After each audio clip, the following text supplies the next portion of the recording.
Well, there you are, guys. It was never in doubt. I knew she'd run. It's just a matter of fine-tuning it.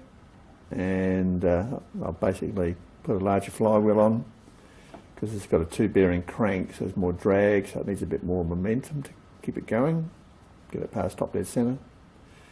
That's the old original flywheel that was steel, so I've rated my brass, precious brass, and done it in brass. I also tried increasing the length of the displacer by 2 mil, but that was no good. I put it back to how it was. But I did increase the displacer diameter by 1 mil, so that lowers the clearance from 1 mil down to half a mil, which is quite significant. Also, the power piston had a leak. These graphite pistons have got a little metal attaching device that goes right through, and they can loosen in the graphite piston. It's stainless steel into graphite, and I had this happen on the previous engine, and yeah, you've got to seal that off. So I basically just sealed that with a bit of gasket shellac and a bit of solder, and now she's okay. That's it. It will run for probably 10 minutes and then it'll overheat.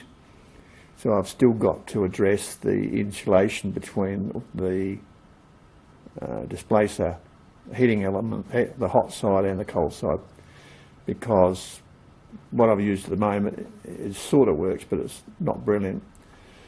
The actual CPU cooler that I'm using to keep the power piston side cool is working fantastically well. I mean, that's just stone cold, whereas this is pretty hot.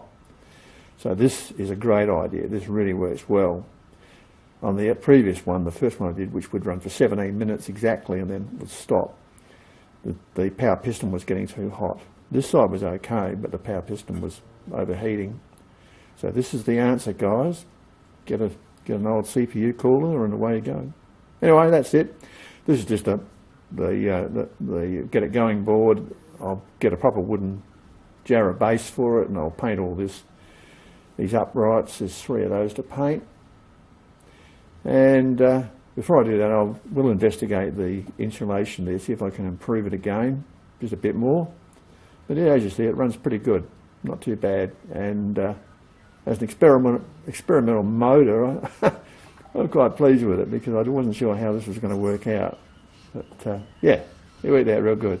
Okay, that's it from me. See you next time. Cheers.